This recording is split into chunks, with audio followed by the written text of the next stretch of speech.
Hey there, I'm Grant England. I'm an energy educator from Nashville, Tennessee. I'm super excited to talk to you about energy today. I work with the Tennessee Valley Authority, TVA, to create energy workshops for students. The first workshop I created was the Energy Monsters. Oh, hey guys. You may see them pop in some during this video. We're going to answer 4 questions today. How do you use energy? Where does energy come from? Why should we save energy? And how can we save energy? All right, let's get started. So, let's begin with the first question. How do we use energy? For today's workshop, we're going to talk all about electrical energy. So, how do you use electricity? You're using electricity anytime you turn something on or plug something in. Probably even using electricity right now, like by watching this video. So, in just a moment, I want you to pause the video and write or draw ways that you use energy every day. See how many you can come up with. And if you're watching with friends, share your ideas with a partner. If you're watching on your own, that's cool too. All right, pause the video and write and draw some ways that you use energy.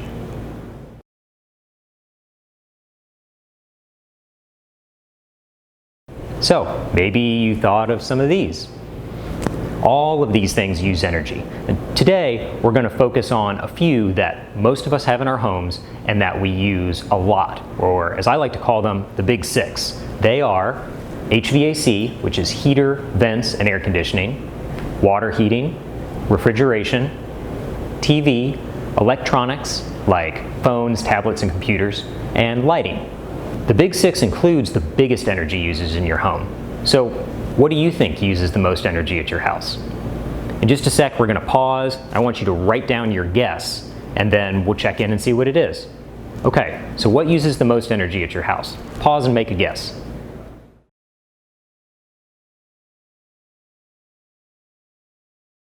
Okay, so what uses the most energy in your home? Let's take a look.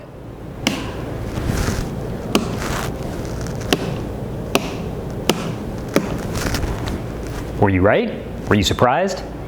Talk about it with a friend, or if you're watching solo, think some deep and serious thoughts.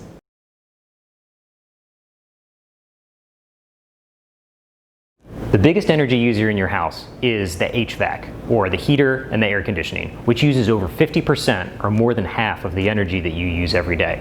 After that, it's water heating for things like showers, hand washing, the dishwasher, and laundry machine. Together, the HVAC and water heating uses over 75% or 3/4 of the energy that you use every day.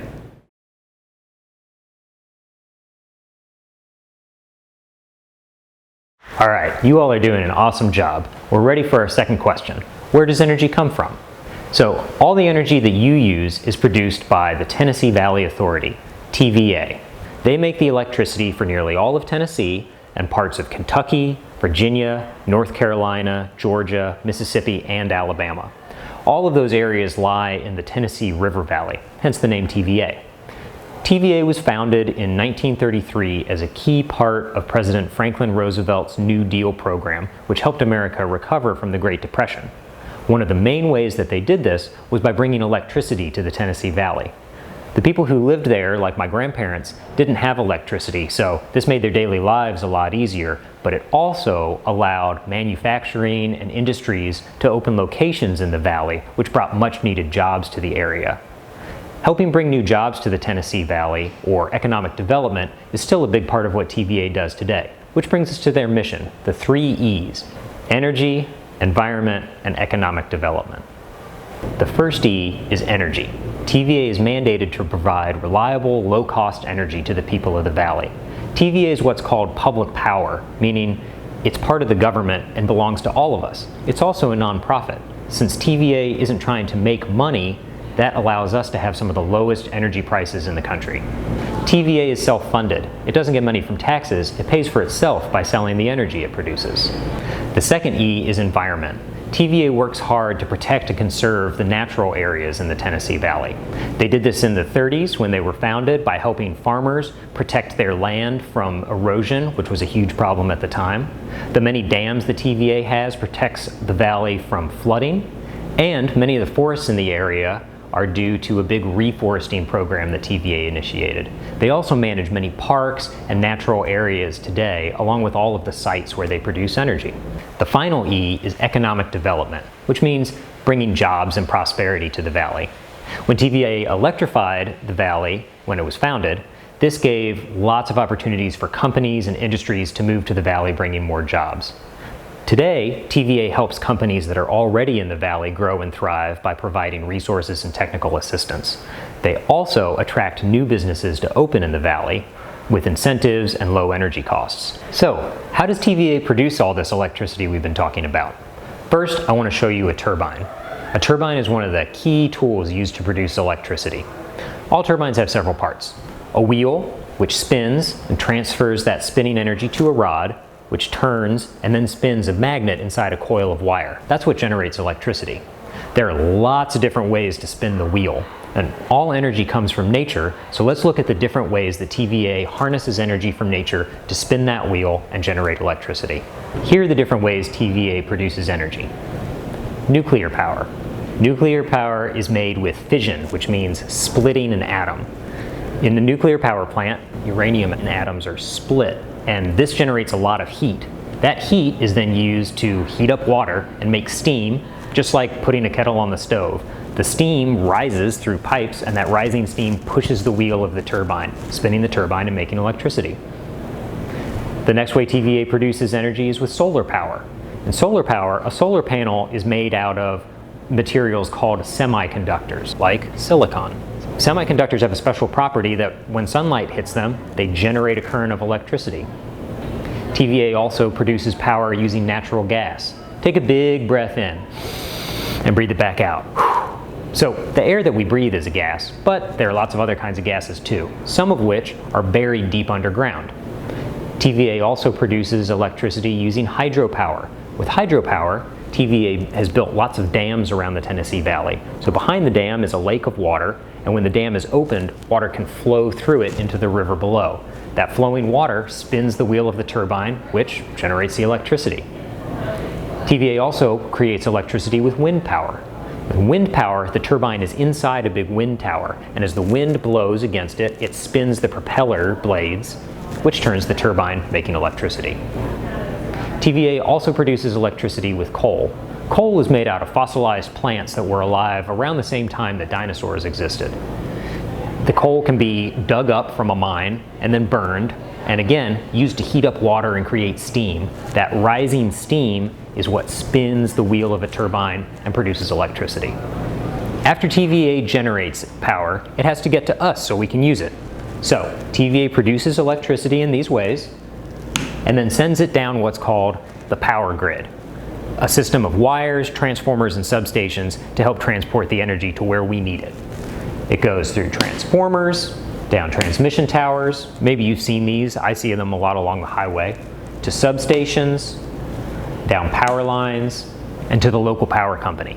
There are 154 local power companies in the Tennessee Valley, and TVA and the local power companies partner together to make sure that we have reliable energy.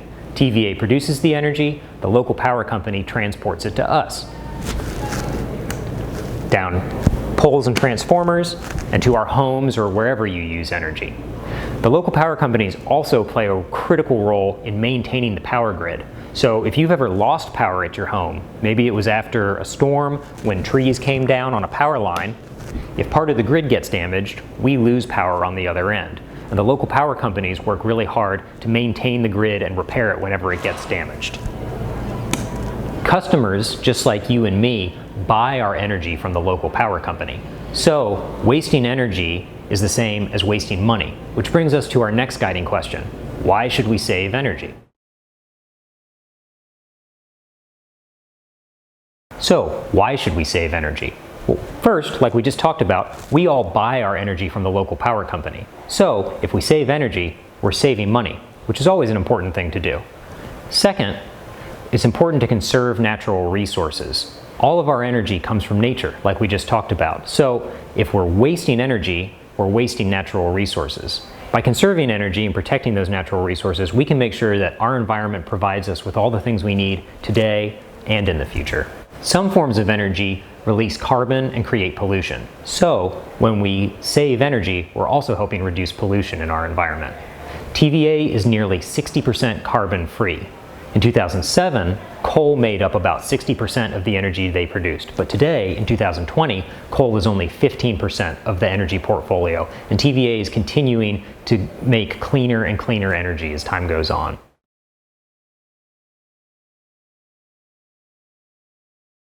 All right, you all are doing awesome. We've covered a lot so far. We've talked about how we use energy, where energy comes from, and why we should save energy. Now we get to go to the most exciting part: how can we save energy?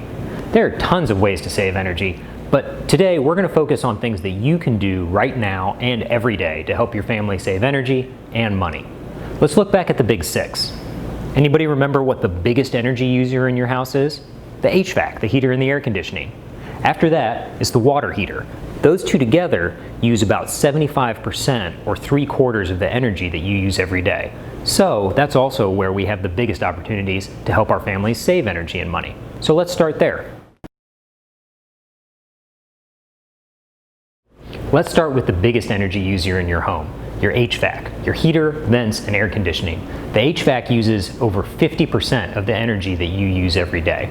One of the best ways to save energy with your HVAC is to use it less. If the weather's nice, you can open the windows to let in fresh air. If your HVAC is on though, it's really important to keep all the doors and windows closed. For example, if it's summer and the air conditioning is running to keep your house cool, but windows are open, that warm air from outside is going to heat your home up, making your air conditioning run a lot more and using way more energy. If you're not sure if the air conditioning is on or not, you can always check by finding one of the vents. Those are usually going to be in the floor or up in the ceiling. Put your hand over the vent and feel if air is blowing out of it. If it is, then your HVAC is on. Or you can also check the thermostat to see if it's running. Speaking of thermostats, another great way to save energy with your heater and air conditioning is with the thermostat setting. The thermostat is a little box in your home on the wall that looks like this, and it controls your heater and air conditioning. The way it does this is with a thermometer that senses the temperature of the air in the room. So if it's summer and you have your air conditioning on, and the thermometer senses that the temperature in your house has risen above the setting for your air conditioning, it turns the air conditioning on, the AC runs using energy to cool your house down. Now, the settings that will help you save the most money and be comfortable in your home are 78 for your air conditioner in the summer and 68 for your heater in the fall and winter. Now, that's something to talk to your parents or whoever takes care of you at home about, because different things are right for different families, and we definitely don't want you to change the thermostat and get in trouble at home. So check with your family about your thermostat settings. But just remember, 78 for the air conditioner, 68 for the heater. For every 1 degree you change your thermostat setting, there's a 3% energy and cost increase. So for example, if you set the air conditioner to 72 degrees instead of 78, that's a 6-degree difference, which means an 18% increase in the energy used and the money that you're spending on your energy bill. Here are some things you can do to stay comfortable instead of changing the thermostat. When it's warm, like in the summer, make sure you wear light clothing and use fans to keep cool, because fans use way less energy than your air conditioning. If the air conditioning is on, again, make sure to keep doors and windows closed to keep that cool air in and to keep the air conditioning from running too often. In cold weather, when your heater's on, dress in layers with lots of warm clothes, especially nice warm socks, and keep all of the doors and windows closed to keep the warm air inside your house so that your heater doesn't run as much. Another great way you can save energy with your heater and air conditioning is by sealing any gaps or cracks in your house where air from inside can leak out or air from outside leaks in, causing your heater and air conditioning to run more often. And this one is great because you get to use tools. This is a flathead screwdriver, and this is what's called a socket sealer. I want to look at the outlets. We have a fan running in this display that simulates air moving around your house that might come in through little gaps and cracks. This outlet has a gasket or a seal so that air doesn't leak in and out, and this one doesn't. You can see the difference in how much air is blowing and moving through with this one that hasn't been sealed. So let me show you quickly how to seal an outlet. It's an easy project that you can do at home. You can pick up these socket sealers at any hardware store near you. First, you need to use a flathead screwdriver to remove the outlet cover. So I'm going to undo this screw, and take off the outlet cover. Then there are little foam pieces that you'll need to punch out so you can still use the outlet, including this little hole where the screw goes. Once that's all set, you place it right here over the outlet, put the cover back on top, and screw it in. Once the socket sealer is installed and you have the outlet cover screwed back into place, you can see that there's a lot less air passing through that outlet, which means that your heater and air conditioning won't have to run as much. Setting your thermostat to 78 for the air conditioning and 68 for the heater, and sealing gaps and cracks with things like socket sealers can help you and your family save over $60 a year. That's like 6 delivery pizzas. Maybe you can make a deal with your family to install socket sealers and keep some of the savings. Here are 3 tips for saving energy with your water heater. The first one is shorter showers. Everybody needs to make sure they get clean, but some people like to sing and play around in the shower. Make sure that you're taking a speedy shower that gets you clean and doesn't waste hot water. Second, when you're running the dishwasher, make sure you have a full load so that you don't have to run the dishwasher as many times, which will help you use less energy. And the third, when you're washing clothes in the laundry machine, most washing machines let you choose a hot water or a cold water section. Well, the cold water will obviously use less hot water, which means your hot water heater won't have to run as much and use as much energy. The best way to save energy with your refrigerator is to keep it closed as much as possible. When the doors are open, the cool air inside gets heated up and the refrigerator has to use more energy. So, make sure that the refrigerator door is closed after you get anything out of it. If you and your family are going to buy a new refrigerator, make sure that you check for an Energy Star appliance. It'll have a little tag on the fridge. Energy Star appliances are much more efficient and use half of the energy as an older refrigerator.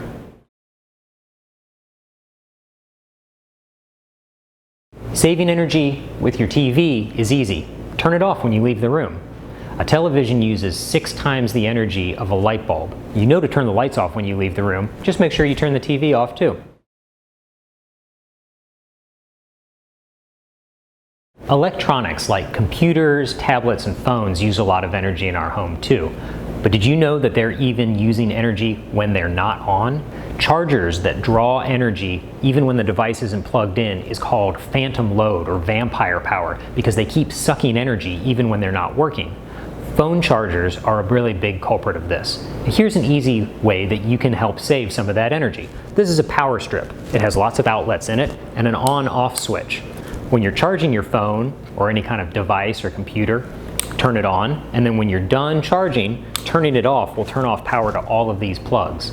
This is another great opportunity for you to put in some energy saving work and keep some of the savings. All right, let's talk about lights. We have 3 kinds of light bulbs here: a traditional or incandescent light bulb, a CFL, compact fluorescent, and an LED. This gauge right here shows how much energy each type of light is using, but they all produce the same amount of light or lumens. So the traditional incandescent bulb puts out a little over 50. Let's check on the compact fluorescents and the LEDs. With one CFL, we've got about 14. 2 are up to just under 30. And if we add in the 2 LEDs, we have 4 times as much light using less energy than one incandescent bulb. My biggest energy saving recommendation is to use LEDs. They last 30 times longer than a traditional incandescent bulb and use half the energy. They also don't contain harmful chemicals. There's mercury in CFL bulbs, so LEDs are also better for the environment. If you and your family switch from all incandescents to all LEDs, they cost a little bit more up front, but because they last so much longer and use so much less energy, you can save over $40 a year. Think of all the pizzas. So what will you do to save energy? Click on the link to do a quick survey where you can tell us how you're going to save energy at home. All right, that's all for me and the Energy Monsters. From me and everyone at TVA, Thanks for joining us to learn all about energy.